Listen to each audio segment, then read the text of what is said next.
Welcome to story बक्स। तो आगे की कहानी शुरू करते हैं। प्रिंस ऐसी अजीब अजीब तरह की बातें सोचकर अपने ही आप को मन में कोस रहे होते हैं और उनका पूरा चेहरा लाल पड़ जाता है।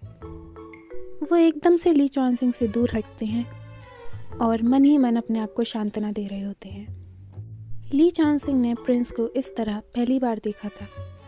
वो प्रिंस को देखकर सोचता है, ओह, ये एटीट्यूड वाला प्रिंस ऐसे भी शर्माता है। ठीक है, अब मैं इसे और परेशान नहीं करूँगा। और ली चॉनसिंग बोलता है, तुम सच में मॉनिटर को पसंद करते हो? तो ऐसी फालतू हरकतें मत करा करो। इधर आओ, मैं बताता हूँ तुम्हें क्या करना चाहिए। और ली चॉनसिंग पीछे से प्रिंस को पकड़ता है और उसे टेबल पर बैठा देता है। ली चॉनसिंग, उसे स्ट्रेट गाइस पसंद है। प्रिंस, तुम पागल हो? और प्रिंस मन में सोचते हैं, इसका बोलने का तरीका और सारे एक्शंस हमारे सपने की तरह ही हैं। तभी ली चॉनसिंग, क्या तुम क्यों घबरा रहे हो? मैं तो बस तुम्हें डायरेक्टली अप्रोच करना सिखा रहा हूँ। लड़कियों को स्ट्रेट गाइस ही पसंद होते हैं। तभी प्रिंस निराश होकर सोचते हैं, लेकिन सपने में यह हमारे अलावा किसी और की बातें नहीं करा करता था। तभी ली चॉनसिंग, तुम्हें मॉनिटर पसंद है ना?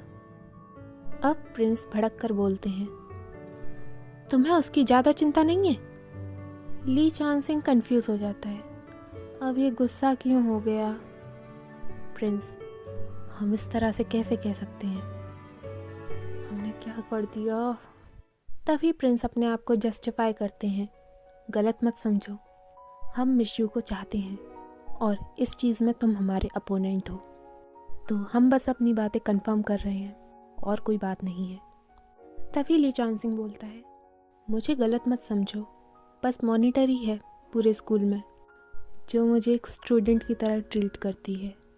मैं बस उसे बहन की तरह मानता हूँ। प्रिंस को मालूम नहीं क्यों, पर यह बात सुनकर उन्हें थोड़ा रिलीफ महसूस होता है। पर तभी ली चॉनसिंग बोलता है, जब मैं छोटा था मैं पहले ही किसी से शादी का वादा कर चुका हूँ, तो तुम्हें चिंता करने की ज़रूरत नहीं है। मुझे अब किसी में इंटरेस्ट नहीं है, समझे? प्रिंस मन में, पहले ही वादा कर चुका हूँ, किसी में इंटरेस्ट नहीं है। और वो ली चॉनसिंग की ये बात सुनकर निराश हो जाते हैं। ली चॉनसिंग, तुम ठीक नहीं लग रहे, तुम्हारी तबीयत सही है? प्रिंस तभी कोल्डली बोलते हैं, हट जाओ यहाँ से। ली चॉनसिंग मन में, अब मैंने क्या किया? ये तो ऐसे चेहरे बदलता है जैसे कि कोई गिरगिट हो। लगता है अब मुझे प्रिंस की मैरिड लाइफ पर चिंता करनी होगी। तभी ली चॉनसिंग प्रिंस को प्लीज करने लगता है, अरे सुनो, अगर मैं चला गया तो तुम्हें कौन बताएगा कि मॉनिटर को कैसे इम्प्रेस करें? प्रिंस, ज़रूरत नहीं है। ली चॉनसिंग, इतनी जल्दी गिव अप कर दिया? तुम सही में मॉनिटर को प्यार करते हो कि नहीं? प्रिंस, तुम्हें क्या? ली चॉनसिंग, तुम इतने ही निर्दयी हो, आखिर तुम आगे देश कैसे संभालोगे? प्रिंस, इससे तुम्हारा कोई मतलब नहीं।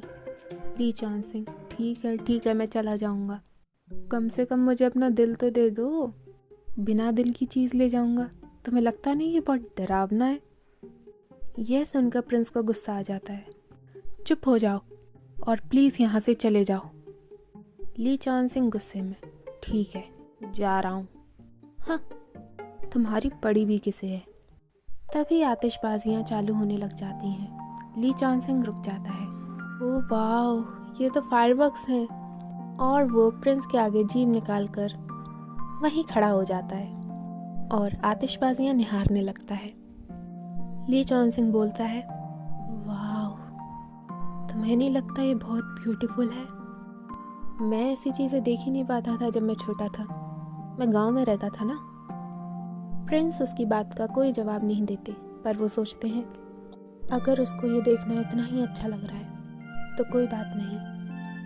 और प्रिंस ली चॉनसिंग को देखने लगते हैं। तभी फायरवर्क्स की चिंगारी की वजह से पर्दों में आग लग जाती है।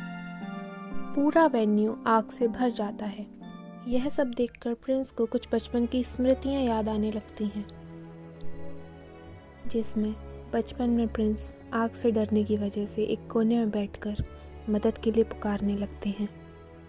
प्रिंस बचपन की यादें याद करके अपना ध्यान खो देते हैं और बचपन की ही तरह फिर से मदद के लिए पुकारते हैं, बचाओ बचाओ, हमें बचाओ। तभी ली चॉन-सिंग उसके पास आता है और बोलता है, तुम्हें हुआ क्या है? प्रिंस उधर बेहोश हो जाते हैं। ली चॉन-सिंग, हे, तुम्हें हुआ क्या है? उठो, क्या तुम ठीक हो? कुछ बोलो। और प्रिंस धीरे धीरे अपनी आंखें खोलते हैं। ली चॉन-सिंग, तो ना चिंता मत करो, मैं हूँ इधर। लेकिन उन्हें ली चॉन-सिंग की जगह कोई बच्चा दिखाई दे रहा था। तो इसी के साथ हमारा चैप्टर ख़त्म होता है। आगे जानने के लिए देखते रहिए स्टोरी बॉक्स।